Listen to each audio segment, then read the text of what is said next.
What are you going to do today? I'm going to explain how to make kefir using kefir grains. All right.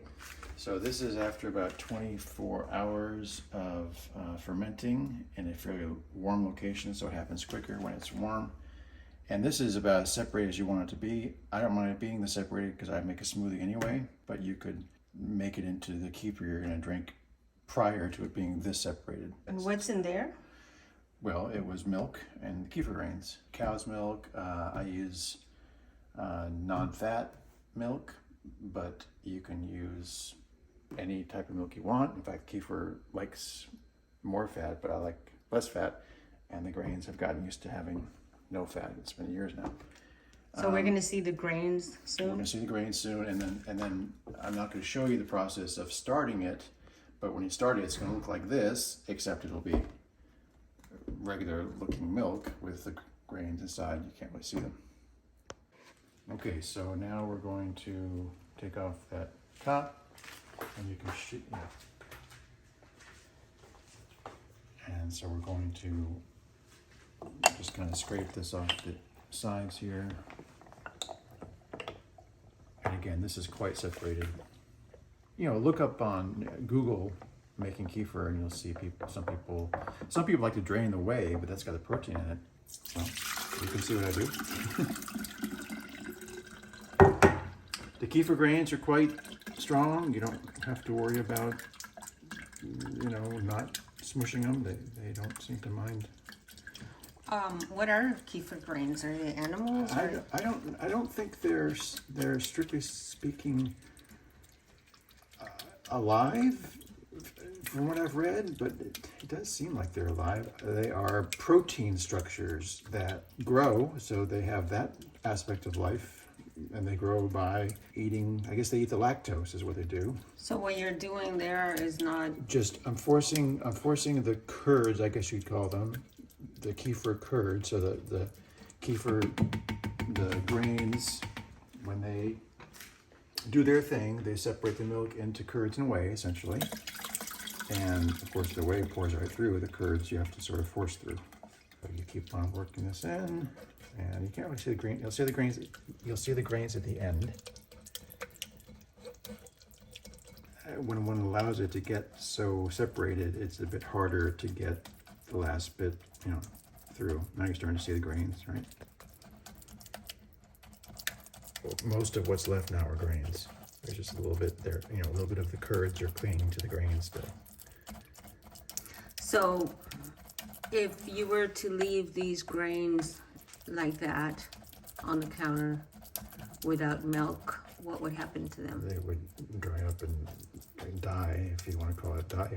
I think they would cease to be viable kefir grains. Pour it off. Now you can see there is the whey and curds of the kefir separated, but we'll blend that. Take the kefir grains and you put them in a container. They grow, and if you have too many grains, then it ferments too quickly. So sometimes you leave a little bit behind, which is what I'm doing right now.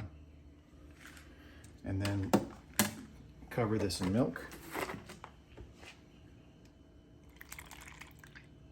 And put that in your fridge, and that's for next time.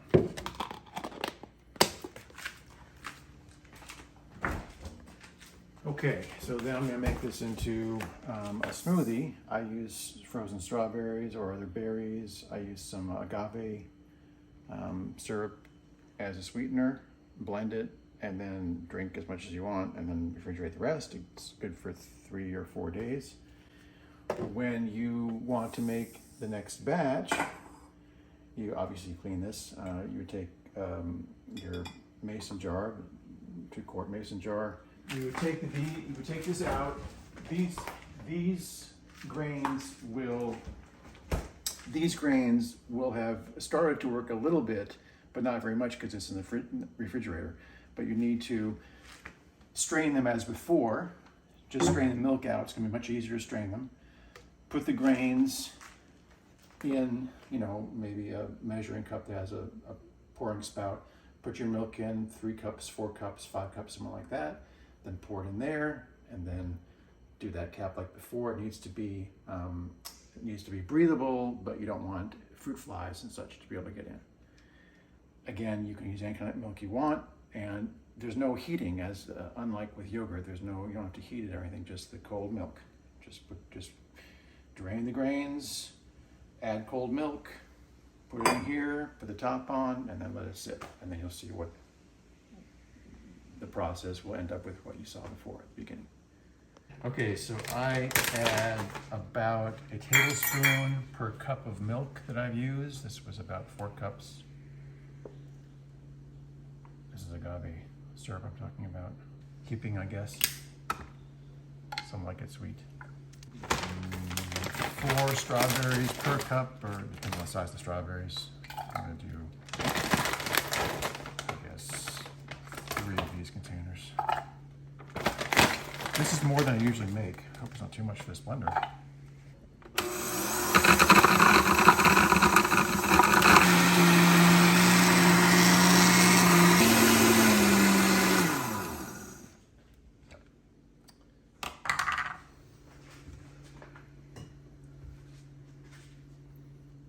Ready?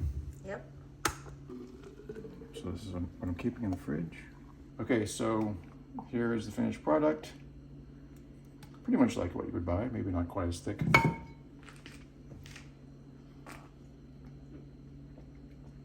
Yeah, it's good. And it's best fresh, of course. Probably the 3rd or 4th day in the fridge, it starts to get a bit flat, but it still is drinkable. What is this good for? Digestion. This is good for your stomach biome, I guess you call it. Are you lactose intolerant?